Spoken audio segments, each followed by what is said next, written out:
British Prime Minister Boris Johnson is under pressure as he heads into regional elections after a series of damaging leaks. Multiple media organisations are reporting that Mr Johnson said he would rather see bodies piled high in their thousands than impose a third coronavirus lockdown. The Prime Minister denies the reports and says his office is investigating the source of the leaks.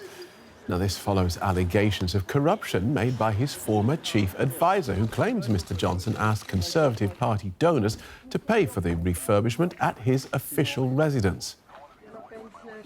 DW correspondent Birgit Maas in London can talk us through this Downing Street drama. Welcome, Birgit. Where to begin?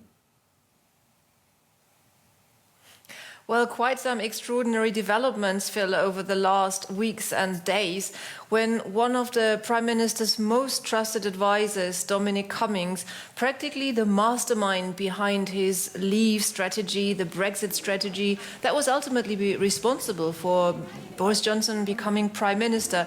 So really one of his closest aides, or his closest aides, now turning against the Prime Minister and saying, when it comes to the recent refurbishment of the Downing Street flat where Boris Johnson lives with his fiancée, that the Prime Minister acted possibly illegally and unethically, because the allegation is that Boris Johnson didn't pay for the refurbishment himself, but that somehow through the Conservative Party, money from Conservative Party donors was channeled into the refurbishment. Now, Downing Street are saying that Boris Johnson is paying all the money back, but there is definitely an allegation that something has been going on that is not transparent, and this is something that the Labour opposition party are obviously feeding on, and they are saying that if there was any such money being donated to the Prime Minister, then that has to be made transparent.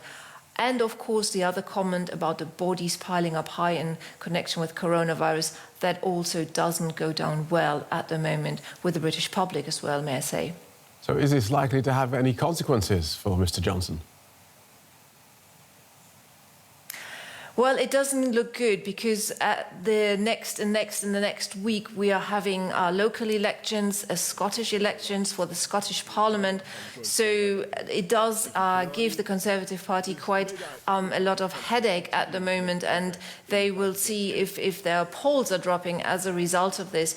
I think it's the sort of drip of allegations of sleaze, because the refurbishment issue of the flat is not the only point that came up. There were other allegations that business people, like, for example, Sir James Dyson, the businessman, had access to Boris Johnson in private messages, and that Boris Johnson promised to fix a tax issue that the businessmen were facing. Also lobbying by David Cameron, the former Prime Minister, on behalf of a financial company, lobbying with the government.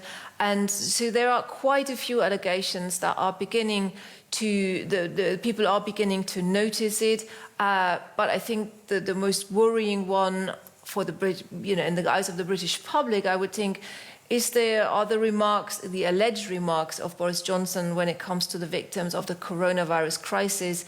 Allegedly a very flippant remark that he would rather see more bodies pile up than go into another lockdown. I think this remark is being seen by people definitely as very inappropriate if it was true. Birgit Maas in London, thank you.